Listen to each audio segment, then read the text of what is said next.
They say every legacy begins with love, but mine began with accusation.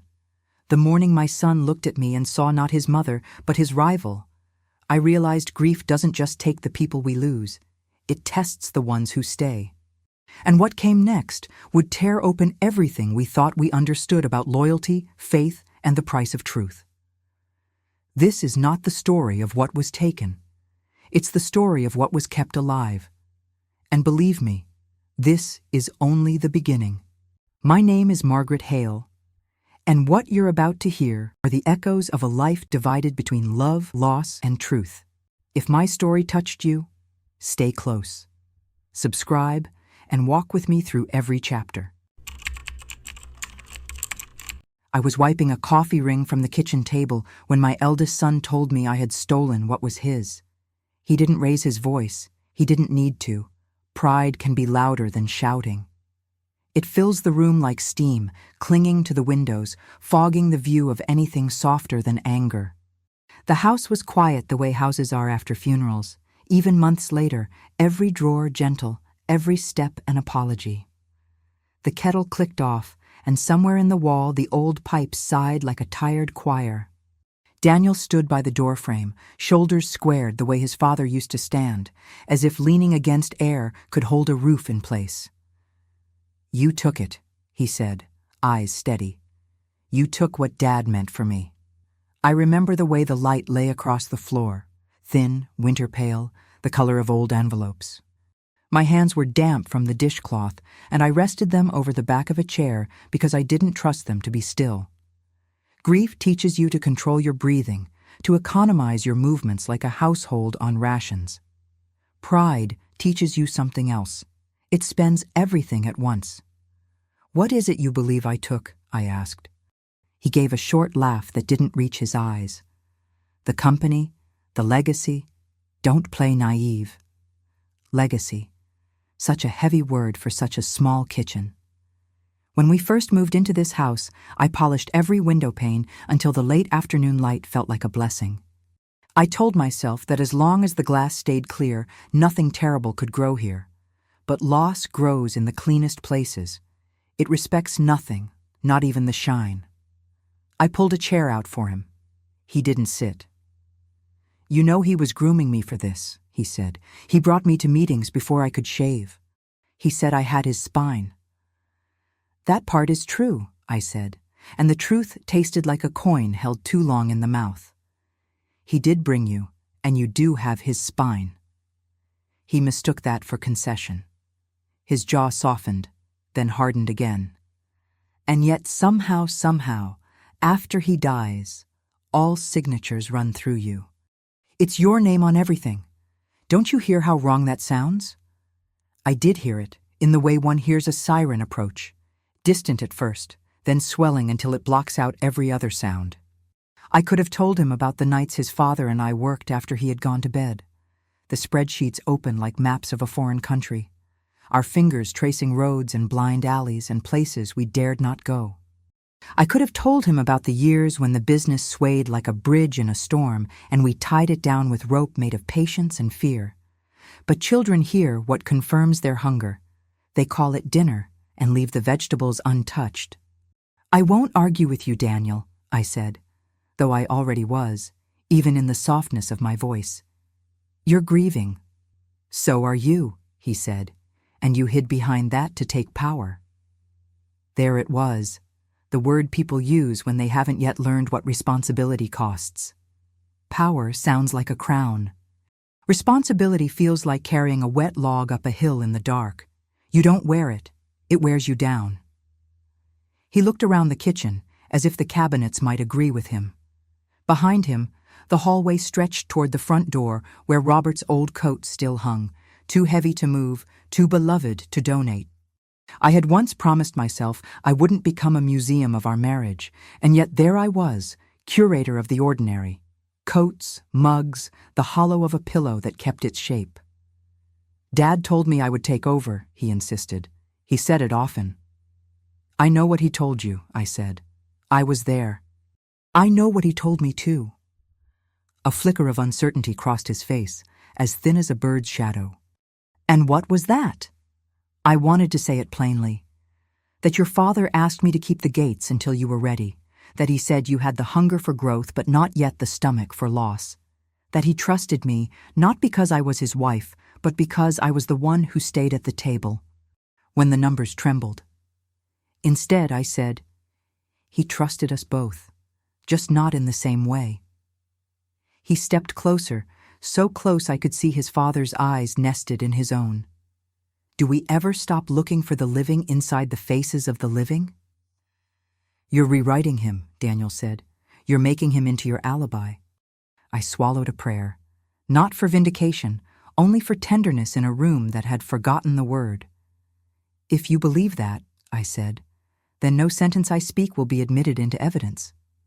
He gave that almost laugh again. Evidence, he repeated, the syllables hard as marbles. Fine, there'll be evidence soon enough. The will reading is on Friday. I suppose you arrange that too. The will.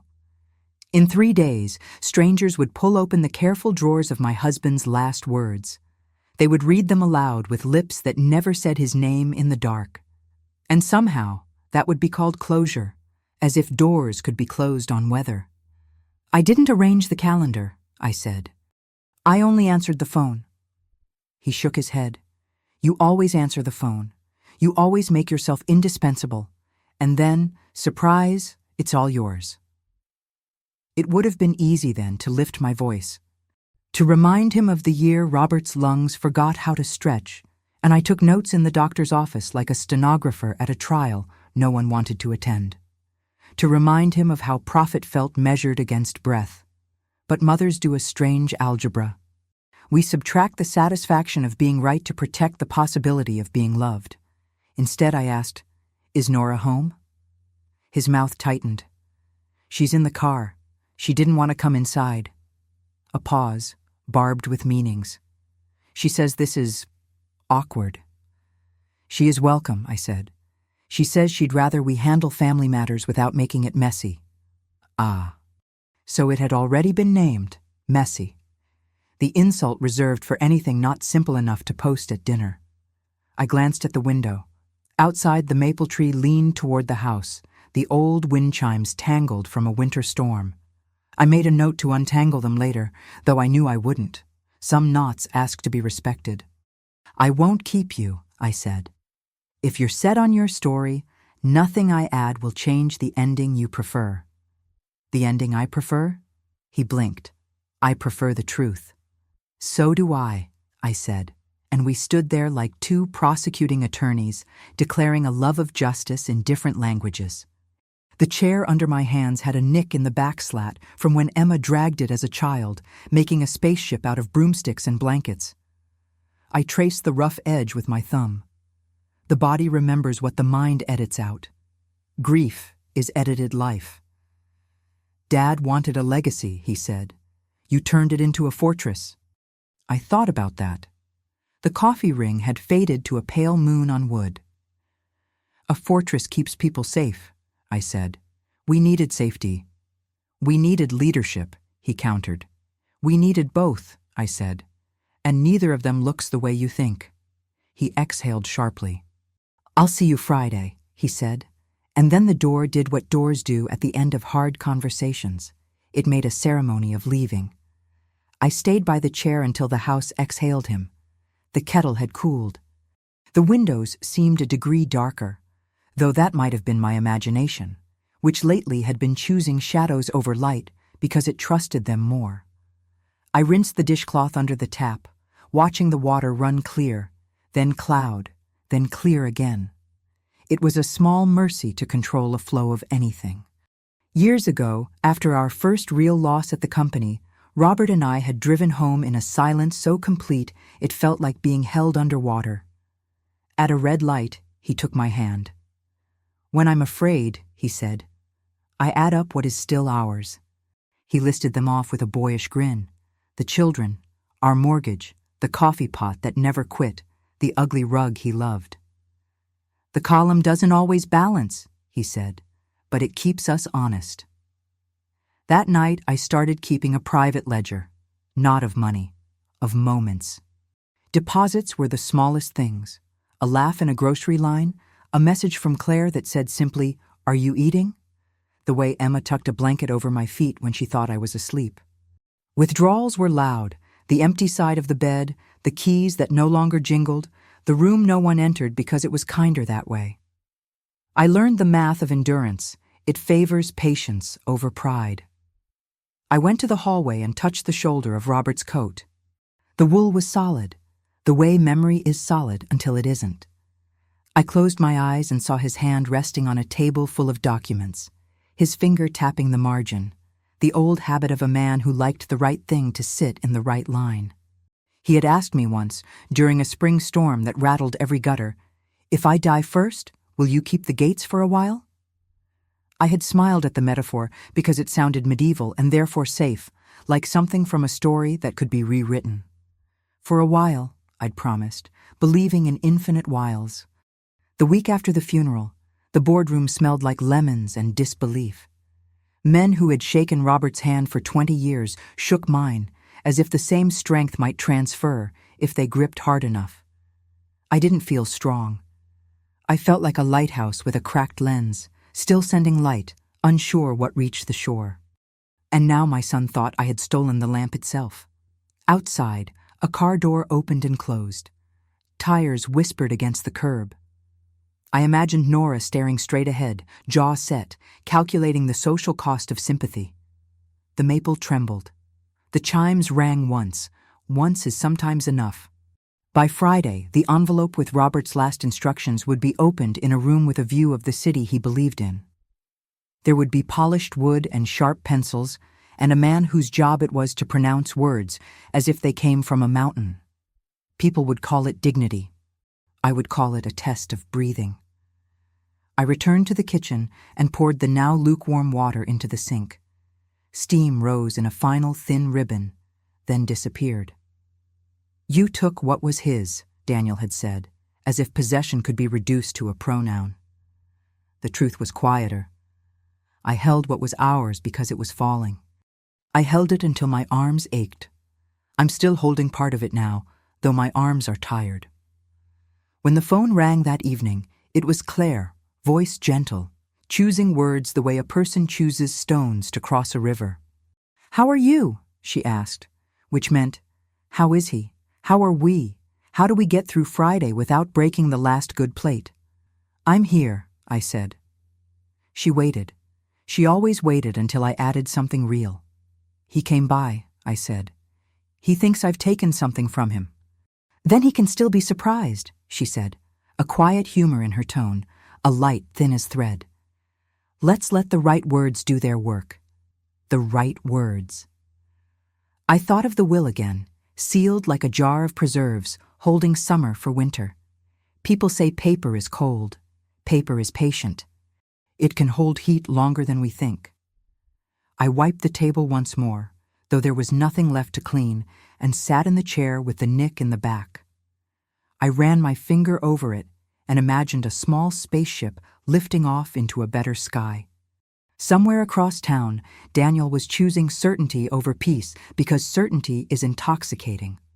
Somewhere beyond that, a set of sentences waited inside an envelope like seeds inside a packet, sleeping until the season was exact. I didn't know what Friday would sound like, only that every syllable would be measured against a heartbeat. And when someone read his father's voice into the room, Daniel would learn the difference between being promised a crown and being entrusted with a gate. The house had learned to hold its breath. For 3 days, it moved only when necessary, curtains drawn with quiet care, clocks ticking softer than usual, even the floorboards cautious under my steps. I had known silence before, but never this kind. This was not peace. It was anticipation disguised as calm. On Thursday evening, Claire arrived with a pie she hadn't baked and a smile she hadn't earned. She carried both like truce offerings. "You shouldn't be alone before tomorrow," she said. The pie sat on the counter between us, steam curling like the last bit of warmth in a cooling heart. "I'm not alone," I said, though the air disagreed. "Silence can be company if you feed it with memory." She studied me. "Daniel's been quiet too." That's the dangerous kind of quiet. I know. She hesitated, then said, "He thinks you had the will changed." The words landed softly but rearranged the furniture inside me. "He thinks grief comes with a pen," I said. "That's his way of not believing in grace." Claire's hand touched mine. "He's angry, Mother.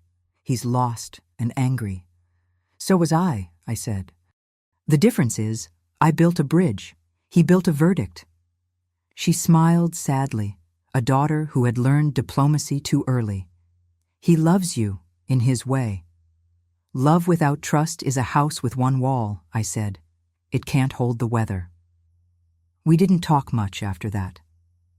The pie cooled. The clock exhaled its next minute. In the distance, thunder gathered, but didn't commit. When she left, she kissed my forehead the way she used to as a child. Too soft to wake, too light to stay. That night, I couldn't sleep. Every sound in the house felt exaggerated. The creak of the radiator, the faint wind brushing against the old shutters. At 2 a.m., I opened the drawer where I kept Robert's letters, the ones written before his illness darkened the ink. His handwriting had always looked like confidence in motion, each letter certain of its place. One line caught me. "If pride is a son's inheritance, humility must be a mother's rebellion." I traced the sentence with my thumb. He had known this storm would come. By morning, the air was heavy with rain and expectation. I chose a gray dress, the color of compromise. When I stepped outside, the air smelled like the beginning of confession. The family gathered at Daniel's house that afternoon, a place too polished to remember laughter. Nora opened the door, every gesture neat, efficient, antiseptic. "I didn't think you'd drive yourself," she said. "You could have asked Daniel to pick you up." "He's been busy," I said. She tilted her head. "You mean preparing?" The word had an edge. "You know how seriously he takes legacy." I smiled, faint but steady. "I raised him to take things seriously." "Some people might say you raised him to compete," she replied. "That too," I said, "but not with me." Her silence after that was sharper than speech.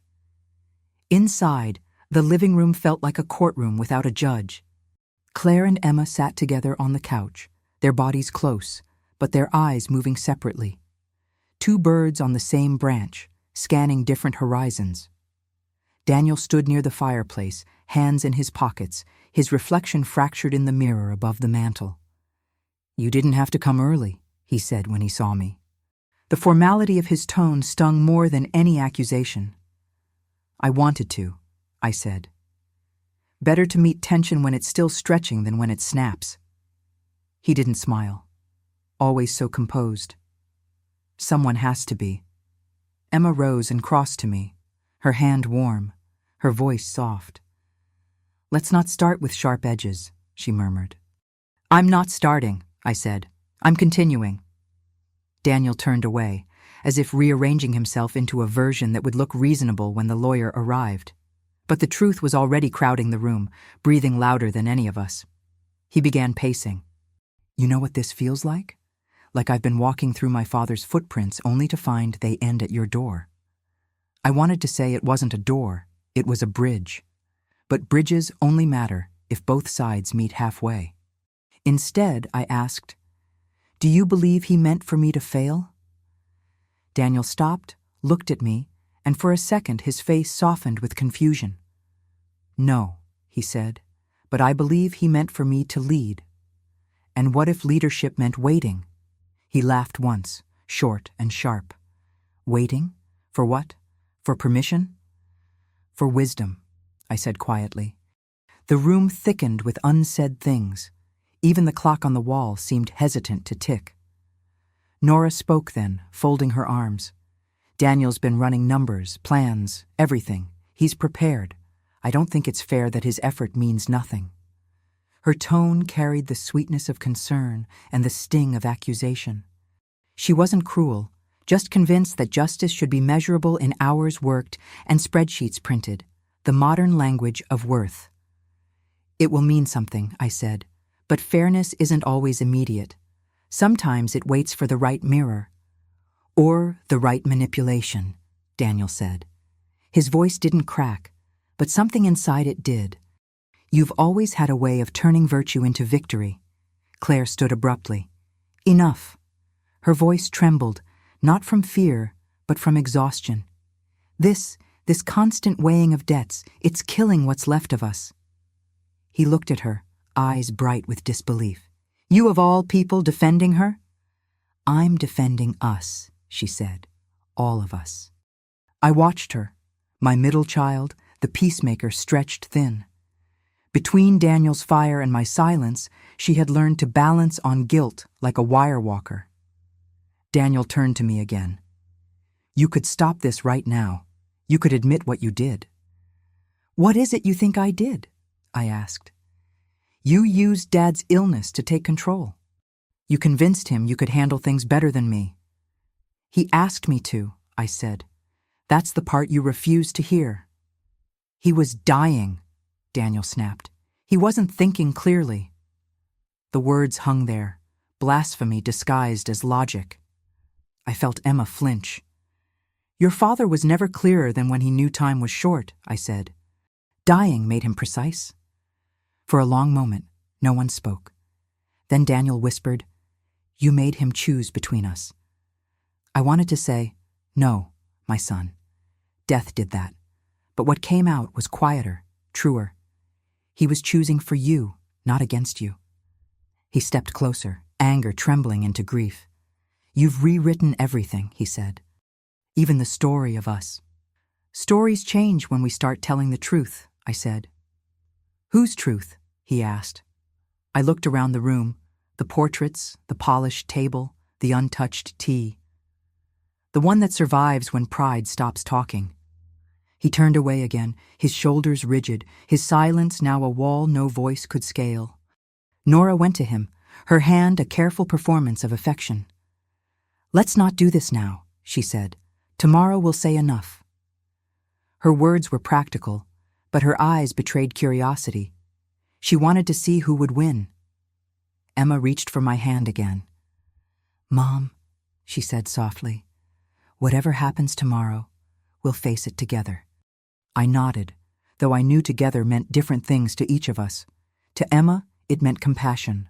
To Claire, peace. To Daniel, control. To me, survival. As I drove home later, rain began, light at first, then steady, each drop tapping against the windshield like unspoken questions. The headlights of passing cars smeared into gold ribbons. Somewhere inside the sound, I could still hear Daniel's voice. You've rewritten everything. Maybe I had.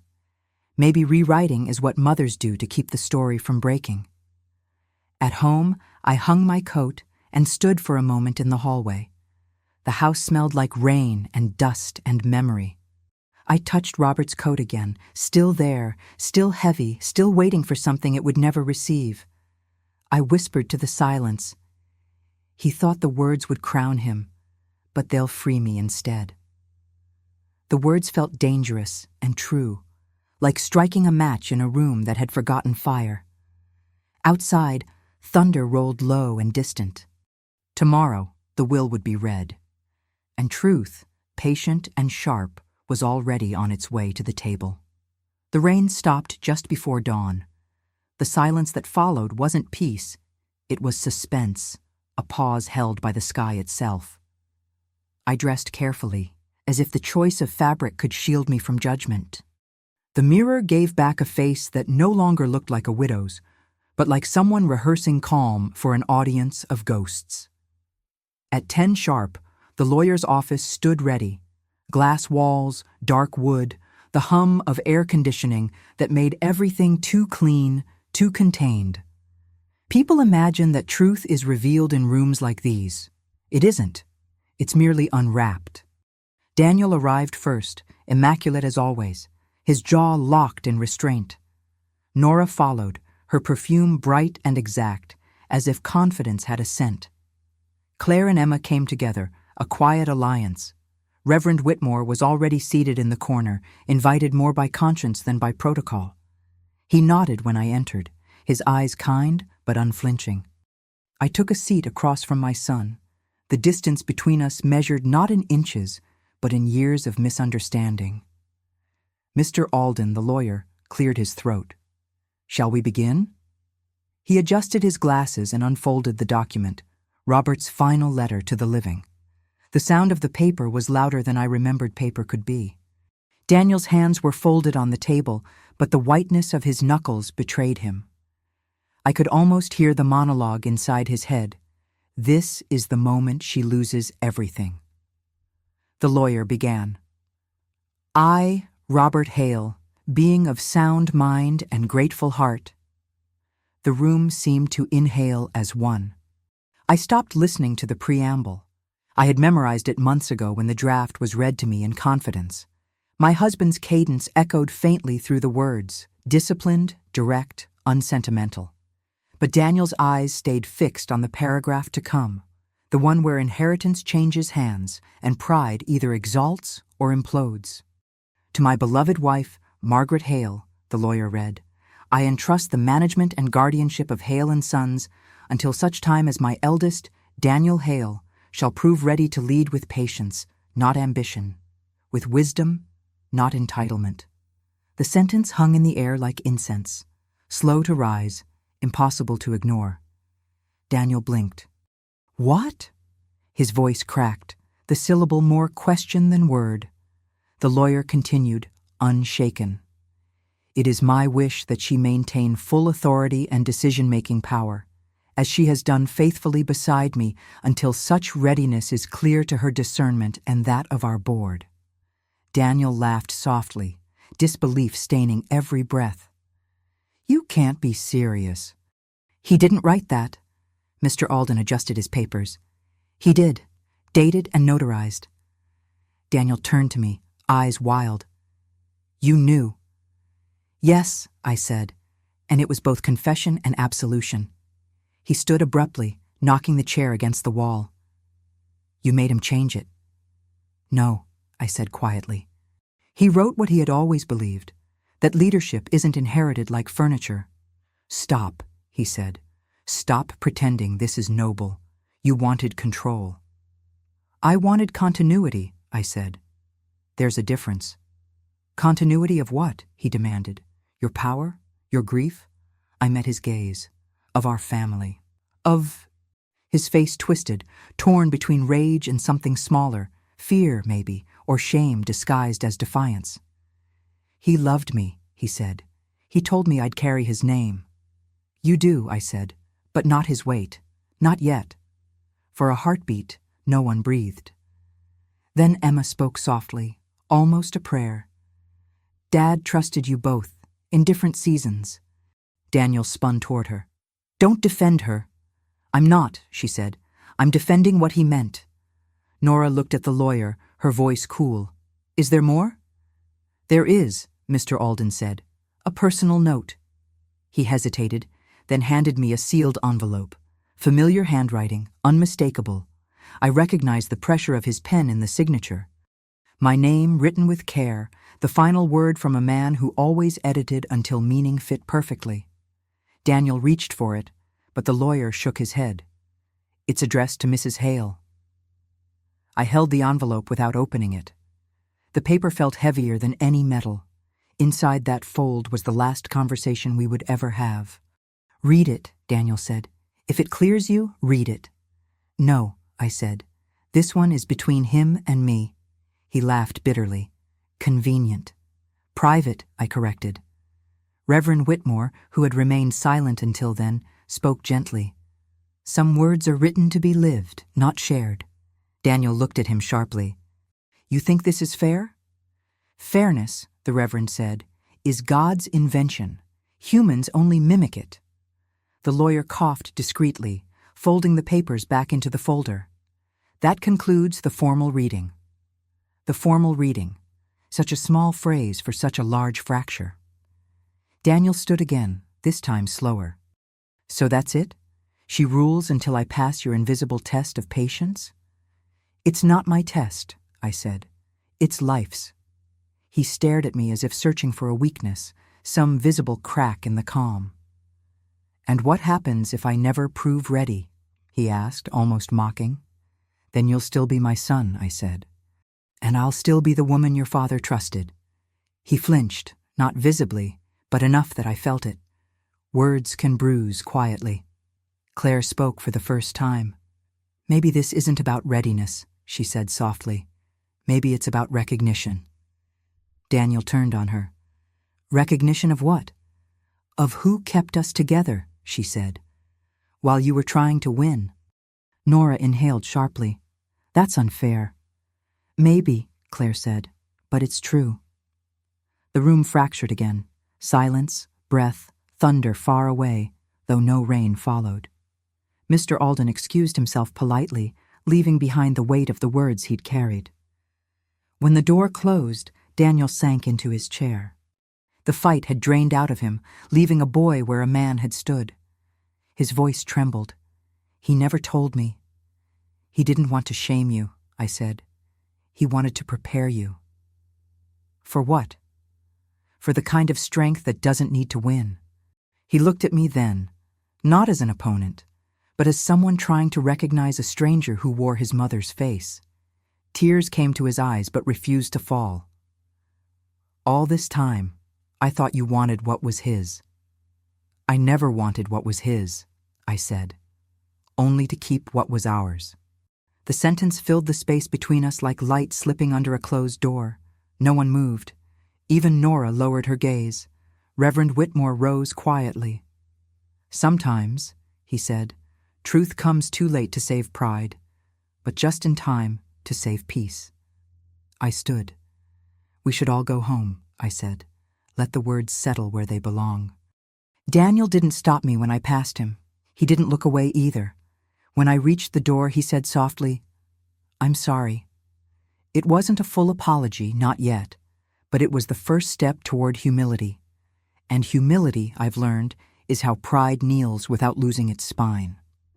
Outside, the sky had begun to clear. The city shimmered with post-storm sunlight, the kind that makes everything look newly washed, newly possible. I walked slowly, the envelope still in my hand. I didn't open it. I didn't need to. Robert's handwriting had already told me everything I needed to know, that love, when written honestly, doesn't accuse or defend. It entrusts. The will hadn't just divided assets.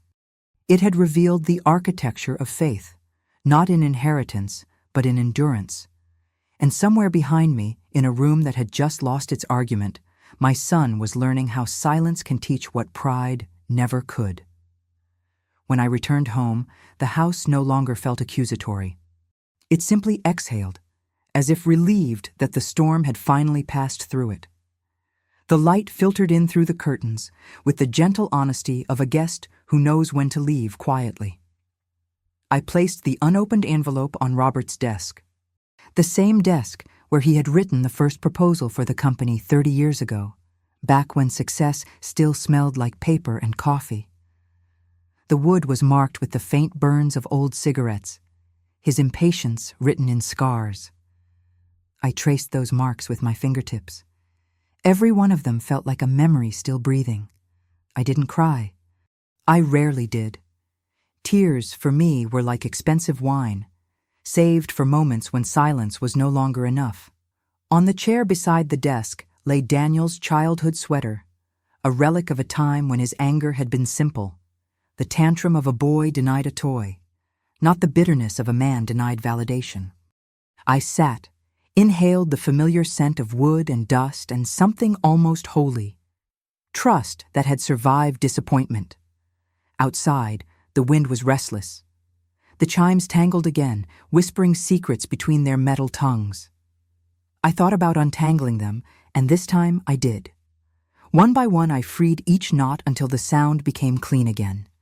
Sometimes healing looks exactly like that, quiet, repetitive, unnoticed by the world. Claire came the next morning, holding 2 coffees and a calm that felt practiced. She found me in the garden, pruning the dead leaves off the hydrangeas. "So," she said, setting the cups down. "Was it terrible?" "No," I said. "It was truthful." "That's often worse," she replied, smiling faintly. I nodded, but better in the end. She studied me for a moment, then said, He called me last night. Daniel. He said he couldn't sleep. Guilt has insomnia, I said. He said he's sorry. Did he use the words? Not exactly, but they were hiding behind every pause. I looked at her. That's how men apologize when they still believe they're strong. Claire sipped her coffee. He'll come around. I know. The question is, will I? She tilted her head, a little smile in her eyes. You already have. You're talking about him without shaking. I hadn't noticed. Sometimes healing arrives so quietly that it startles you later when you realize you've stopped rehearsing your pain. By afternoon, the sun had turned warm. I took the envelope from the desk and carried it to the porch. The paper had yellowed slightly at the edges. I held it up to the light. The handwriting glowed faintly through. I still didn't open it. Some letters aren't written to be read. They're written to remind us that someone once knew how to speak our language. I sat there a long while, watching the light change. Across the yard, Emma was hanging white sheets on the line, each one catching the wind like a sail. She waved at me, her smile wide, unburdened. Lunch? She called. In a while, I said. She nodded, understanding the unspoken ritual of solitude. The breeze lifted, carrying the smell of cut grass and soap. For a moment I saw my younger self, standing in that same yard, shouting for Daniel and Claire to come inside for dinner, Robert laughing from the porch. The image flickered, then folded back into memory. It didn't hurt the way it used to. The past had finally stopped arguing with me. That evening Daniel came. He didn't call first. He just appeared at the gate, hands in pockets, eyes unsure. I met him halfway down the path.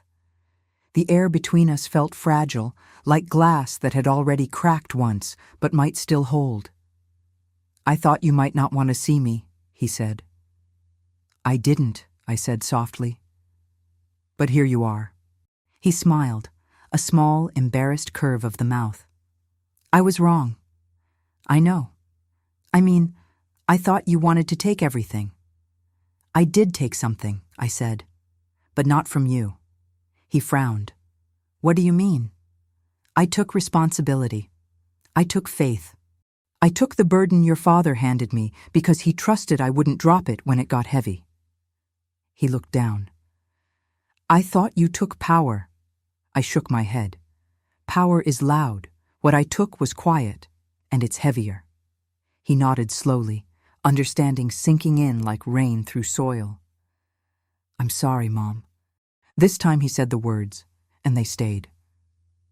I placed my hand on his cheek, the same way I did when he was small and feverish. You don't owe me an apology, I said. Just understanding. I want to help, he said. Then start by listening. He nodded again, eyes glistening. I will. We stood there until the wind shifted and the first stars began to blink above the roofline. I could hear the faint sound of Emma's laughter inside, the clinking of dishes, the life that goes on quietly even after storms. For the first time in months, I felt no need to defend myself. The truth had already done it for me. Later that night, I opened Robert's letter. His handwriting was steady, though the ink had faded in places. My dearest Margaret, if you are reading this, it means I've gone before you, as we always joked I would. You will be accused of strength. Wear it kindly. Daniel will challenge you. Love him still. Claire will understand. Trust her calm. And Emma, she will be your compass. Let her remind you of grace when reason feels insufficient. I left the company in your hands because you are the only one who understands that legacy is not ownership, it is stewardship. Theirs to inherit, yours to preserve. When the time is right, they will know. Until then, stand firm. Our story has always been a bridge, not a throne. Yours in every way that still matters, Robert. I folded the letter and placed it back into the envelope, then into the drawer. It didn't feel like closure. It felt like continuity, His voice passing the torch, not the burden. The house was quiet again, the kind of quiet that isn't empty, but full. I walked to the window. Outside, the moonlight touched everything softly, the garden, the chimes, the old oak that had watched us through decades of joy and ache. And somewhere deep inside me, the truth settled like dust after a long storm. I had not stolen anything. I had protected what was ours until love was strong enough to reclaim it. People often think inheritance ends with signatures. It doesn't. It ends when forgiveness replaces proof. As I turned off the lamp and let the house fade into its night rhythm, I whispered the same words that had once begun all of this. "You took what was his," he had said. But now, in the stillness, I finally understood. What I took was only the silence, and what I gave back was peace. That night, I realized betrayal doesn't always arrive shouting. Sometimes it comes dressed in calm voices and family dinners. They called it progress. I called it theft with better manners. I built this company with love, with my hands and my husband's faith. And now, my own son sits across from me, asking me to sign it all away. For investors I never met, for plans I never approved. Tell me, what would you have done in my place? Would you have signed? Would you have stayed silent just to keep your family whole? Leave your thoughts below. I want to hear your truth, because I've already spoken mine. And if you felt this story in your bones, like I did, like, share, and follow. This isn't the end. It's the storm before clarity. In the next chapter, my daughter-in-law wanted the company, but took my son instead. You'll see what happens when ambition stops pretending to be love. Some wars are fought in boardrooms, but the cruelest ones begin at home.